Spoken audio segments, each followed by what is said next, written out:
Have you ever had one of those evenings where your body feels heavy, your eyes are dry, and all you want is rest, but sleep simply refuses to come?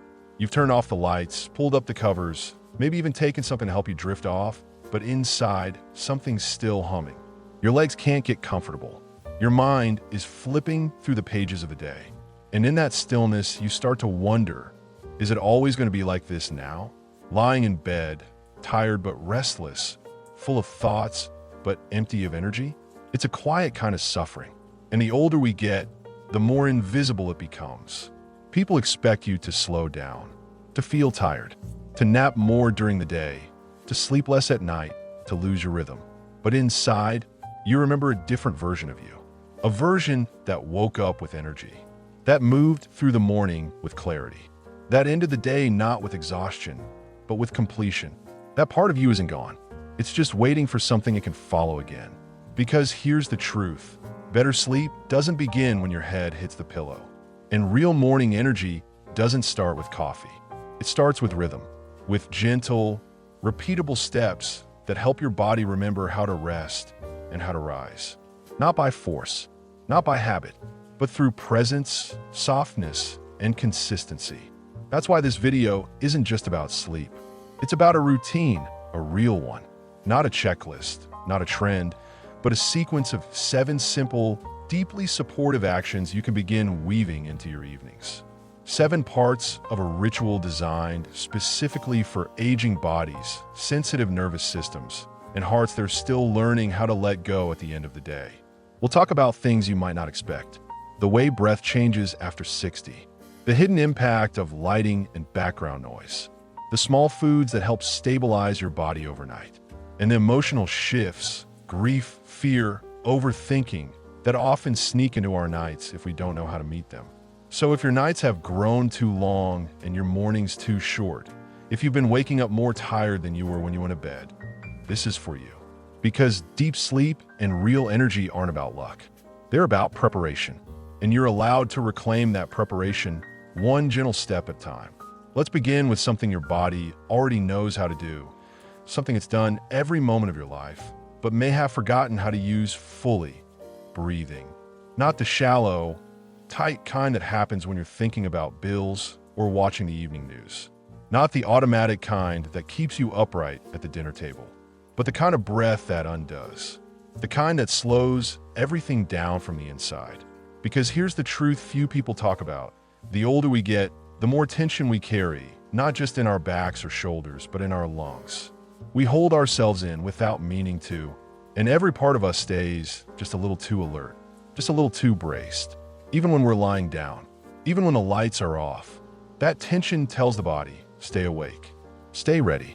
And unless we intentionally release it, sleep becomes something we chase instead of something we fall into. That's why the first part of a truly restorative evening routine isn't a supplement or a sleeping mask. It's breath. Specifically, a pattern of slow, rhythmic breathing that guides your nervous system out of fight or flight and into rest and restore. It doesn't take long, but it has to be real, not forced, not perfect, just practiced. John, 74, never thought much about his breath. He was a military man, a doer, always focused on the next task. But after retirement, the nights got longer. He couldn't turn off the thoughts. His chest would tighten, especially after the evening news. He didn't want to take pills, so his son showed him a pattern. Inhale through the nose for 4 counts, hold for 4, exhale through the mouth for 6. At first, John scoffed, but he tried, and something shifted. It was like my whole body exhaled, he said, like I stopped holding attention I didn't even know was there. This kind of breathing isn't about oxygen. It's about permission. It tells the body, we're done for today. You can stop scanning. You can soften now. And once that message is received, the rest of the routine becomes easier. The mind slows down. The jaw unclenches. The pulse drops, and blood pressure gently eases. If you've never tried this, here's where to start. Find a quiet space. Sit upright, or lie down with a pillow under your knees. Inhale slowly through your nose. Feel your belly rise, not your chest. Hold that breath gently. Then exhale through your mouth as if you're sighing on purpose. Let the breath leave fully. and then do it again, 4 or 5 rounds. That's all. Not to sleep, but to arrive. Because sleep isn't just the absence of noise or light. It's the return to safety. And the breath is the first signal that the danger has passed, that you are not at war with your day, that you've done enough, and now you can rest. The second part of your evening routine isn't complicated. It doesn't require discipline or effort or a special app. It just asks for one thing: warmth. Not just around you, but inside you. A gentle, steady signal that tells your body it's time to let go of alertness and begin the descent into sleep. Because after 60, your internal systems don't shift gears as quickly as they used to. The transitions between energy and rest, light and dark, action and surrender, they take more care. And warmth is one of the most reliable ways to make that transition smooth again. You've probably felt it without knowing why. A warm bath that leaves you yawning before you've even dried off. A cup of tea that makes your shoulders drop. A cozy blanket over your lap that makes your eyes feel heavy. These aren't coincidences. They're biological cues. Signals that your core temperature is preparing to drop. And that drop is what allows you to fall asleep more easily and stay asleep more deeply. What many people don't realize is that the body needs to cool slightly to enter restorative sleep. But to do that, it must first feel safe, and feeling warm is the first step to feeling safe. Especially as we age and circulation changes and extremities get colder faster and hormones fluctuate more during the night. Rita, 71, used to get into bed feeling cold, no matter what the thermostat said. Her feet were icy, her shoulders tight. She'd wake up several times in the night, feeling jittery and unsure why. A sleep therapist suggested a simple change: warm socks and a heated neck wrap before bed, plus a mug of warm milk with a pinch of turmeric and honey. Within a week, she was sleeping longer. It wasn't just the sleep, she said. It was how comforted I felt before it even began. That's the key. You're not just warming the body, you're soothing the system, giving it a cue that the fight is over, that it can stop producing adrenaline, that it can hand over control to melatonin, digestion, and tissue repair. And it's not just internal warmth that matters. External cues matter too. Dim lights, soft fabric, a room that feels quiet, not just audibly but emotionally. The older we get, the more sensitive we become to stimulus.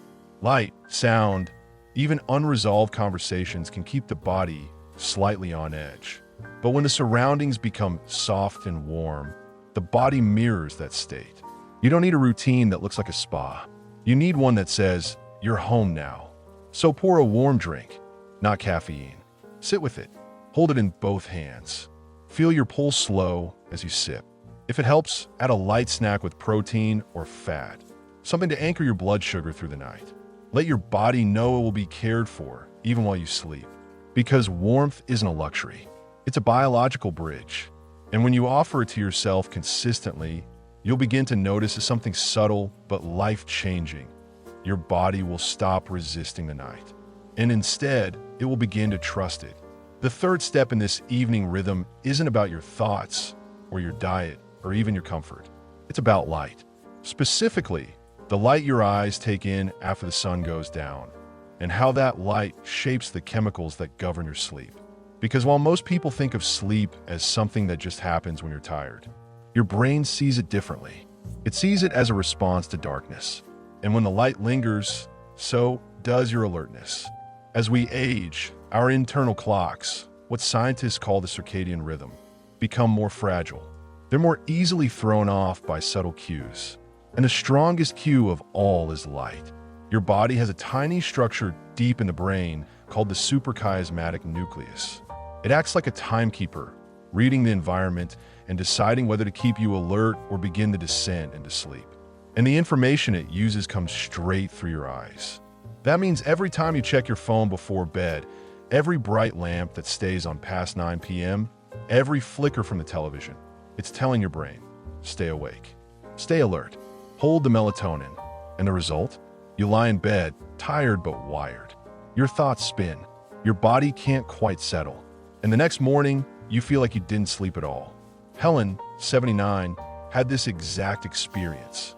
Her evening routine was quiet, even pleasant, but her living room stayed brightly lit until bedtime.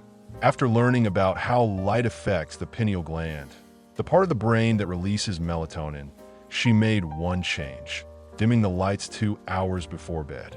She switched to warm, amber bulbs, lit candles during quiet reading, turned off the television earlier.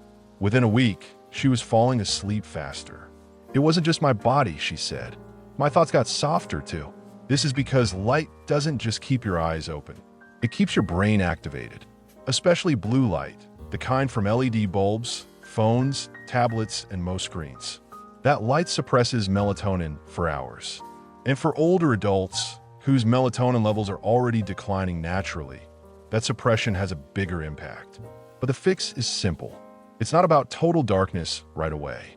It's about gradual dimming, about guiding your system into night the way the sky used to before artificial light. Start small, switch to softer lighting in the evening. Avoid overhead lights. Use lamps with low, warm bulbs. If you must use screens, add a blue light filter, or better, put them away an hour before bed. Let the shadows return. Let your nervous system start reading the signs. It's safe now. It's quiet. The light is gone, and rest can begin. These small changes might seem insignificant, but for your brain, they're powerful signals. And when they become consistent, your sleep becomes consistent. Your rhythms begin to repair. You fall asleep more easily and wake with less fog, less tension, less resistance. Because your body remembers the sun. It remembers the dark. And when you honor those rhythms again, it remembers how to rest. There's one part of the body most people forget to settle before bed. It's not your back, not your neck, not even your stomach. It's your heart. And not just the organ, but the emotional center. The place where everything from the day lingers. Conversations, regrets, what ifs, worries, gratitudes you forgot to speak, things you wish had gone differently, things you're afraid might happen tomorrow. The body can be ready, the lights can be low, but if the heart is still noisy, sleep will keep its distance. This is especially true as we get older, because nights grow quieter, the house emptier, and in that quiet, what's unresolved gets louder. The memories come, the ache of loss, the fear of decline, the sudden awareness of how much we carry that we've never spoken aloud. And too often, we just lie there thinking we're failing at sleep, when really, we're just full. This is why the fourth part of your evening rhythm must include emotional release. Not dramatic, not complicated, just something that signals, today is complete. I can let it go. For some people, this looks like writing.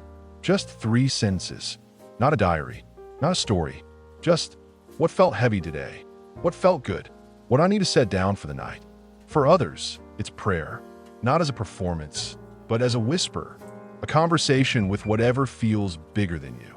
And for some, it's simply speaking something out loud to no one. I did my best today. I'm tired. I'm ready to rest. Josephine, 81, started doing this after her husband passed. The nights were the hardest. That's when the grief swelled. The silence felt endless. Her daughter gave her a small notebook. Each night before bed, she wrote down one thing she missed and one thing she still had. I don't cry as much now, she said, but I still write. It empties the ache. Emotion doesn't need to be solved before bed, but it does need to be acknowledged. Otherwise, it becomes background noise in the mind. It dances in your dreams. It tugs at your muscles. It wakes you at 3 a.m. with questions you can't answer in the dark. So tonight, ask yourself, what do I still feel? And can I get a place to rest too? You don't need to be strong at bedtime. You need to be honest. And when the heart feels seen, even by yourself, it no longer has to shout. It can soften. And in that softening, sleep enters. Not as escape, but as permission. There's a kind of stillness that doesn't come from doing nothing. It comes from moving just enough. Slowly, gently, with care. Because sometimes, in order to sleep, the body first needs to be reminded that it's here, that it has weight, that it belongs to itself. And that's what movement does, not the kind that energizes, but the kind that grounds. After 60, many people start to avoid evening movement. They think it will wake them up, that their joints hurt, that it's better to be still. But when you've spent the day in your head, reading, thinking, worrying, and your body hasn't been fully felt, that disconnect becomes a kind of hum. A low-level tension. The mind floats, the muscles brace, and you carry all that into bed. But 5 minutes of mindful movement, that can change everything. Think of gentle stretches, shoulder rolls, neck circles, standing by the bed and slowly lifting your arms with your breath, lying on the floor and rocking your knees side to side, massaging your feet with your hands. None of this is about fitness. It's about returning to your body, giving it a voice, telling it, you're allowed to slow down now. Gary, 70, started doing a simple routine at night, 10 minutes of seated movement, twisting side to side, forward fold, gentle breath with each motion. I don't do it for exercise, he said. I do it so my mind and body aren't strangers when I close my eyes. And that's the point. This kind of movement reestablishes connection. It says, here I am. I'm whole. I'm heavy. I'm ready to rest. There's also a biological reason this helps. Movement before bed stimulates lymph flow, calms the vagus nerve, lowers cortisol. It tells the sympathetic system, the part that's been on guard all day, to step back. It makes the body feel more settled, not more alert. If you don't know where to start, here's something simple. Stand beside your bed. Inhale and lift your arms. Exhale and lower them slowly. Roll your shoulders. Bend your knees gently, just enough to feel your balance. Sway side to side. Close your eyes and notice how your feet press into the floor. Feel the weight, the rhythm, the safety, and then stop. Stand still. Let the echo of movement stay in your body. That's the state you want to take into bed. Not stiffness, not numbness, but softened presence. Because the body, too, wants to be included in the closing of the day. It wants to feel touched, listened to, welcomed back. And when it is, it no longer holds tension through the night. It releases it one breath, one muscle, one quiet moment at a time. Sleep doesn't happen in a vacuum. It happens in a space, a room, a bed, a set of signals that your body reads long before you close your eyes. And those signals, they speak louder than you think. The texture of the air, the angle of the lamp, the hum of a hallway light, the coolness of your pillow. These are the things that tell your body, you're safe here. You can let go. But for many people, especially after 60, that space has become accidental. A bedroom full of practical clutter, a TV still glowing on the dresser, a clock that flashes every time your eyes open at 2 a.m. And without knowing it, you're sending your body 1,000 mixed messages. Stay alert, pay attention, be ready. Right in the place where you're trying to rest. Your body is listening, always. And when the room feels unsettled, you feel unsettled. That's why the sixth part of a real sleep routine is tending to your environment. Not redecorating, not perfection, just awareness. How does your room feel when you walk into it at night? Does your breath deepen? Or does something in you stay tense? Margaret, 77, didn't think much about her bedroom. It was clean, organized, functional, but she couldn't sleep. One day, her granddaughter came to visit and said, "It's so bright in here at night." She hadn't noticed. The streetlights bled through the blinds. Her bedside lamp was cool white. Her room faced east, but her curtains were thin. With a few small changes, blackout panels, a warm bulb, a quiet diffuser, her sleep deepened. Not because she changed herself, but because she changed the signals. Sound matters too. For some, silence is peaceful. For others, it feels lonely. A gentle white noise machine or soft ambient music can create a layer of comfort that anchors the nervous system. And temperature? Crucial. The body sleeps best in a slightly cool room, around 65 to 68 degrees Fahrenheit. That drop in core temperature is one of the strongest biological signals for deep rest. Even scent plays a role. Certain smells, lavender, chamomile, sandalwood, can activate calming pathways in the brain. A drop on the pillow, a spray on the sheets, a tiny ritual that says, "You're home." And finally, consider the layout. Is your room arranged in a way that makes you feel ease or effort? Can you reach what you need without strain? Can you move freely, even at night? If you need to get up, These things matter, not because you're being picky, but because your body is reading everything. And the more clearly your space says, it's time to rest, the less your mind has to work to believe it. So what does it all come down to? 7 small parts. A breath, a cup, a soft light, a quiet sentence, a stretch, a still room. None of it dramatic, none of it difficult. But together, these pieces become something powerful. They become rhythm. They become safety. They become a quiet, repeated way of telling your whole self, the day is done. You can rest now. And when the body hears that message enough times, it starts to believe it. The chest doesn't brace as tightly. The mind doesn't spiral as long. The heart doesn't cling so hard to the unfinished. It learns, slowly, gently, how to descend, how to fold into stillness, how to trust the dark. This isn't about perfect sleep or chasing youth. It's about reclaiming something much more important, the ability to close a day completely, to feel finished, held, cared for, not by someone else, but by your own hands, your own breath, your own choices. Too many people over 60 start to believe that sleep will never be good again, that mornings will always feel heavy, that energy is something that left them behind. But that's not always true. Sometimes it's not the years, it's the rhythm. And rhythm can be restored, slowly, repeatedly, one evening at a time. Dorothy, 80, said best. After a few weeks of practicing her routine, she didn't just sleep better, she woke up differently. I didn't dread the morning, she said. I felt like I'd been somewhere, like I'd returned with something in me refilled. That's what real sleep gives us. It's not just absence of wakefulness. It's repair. It's softness.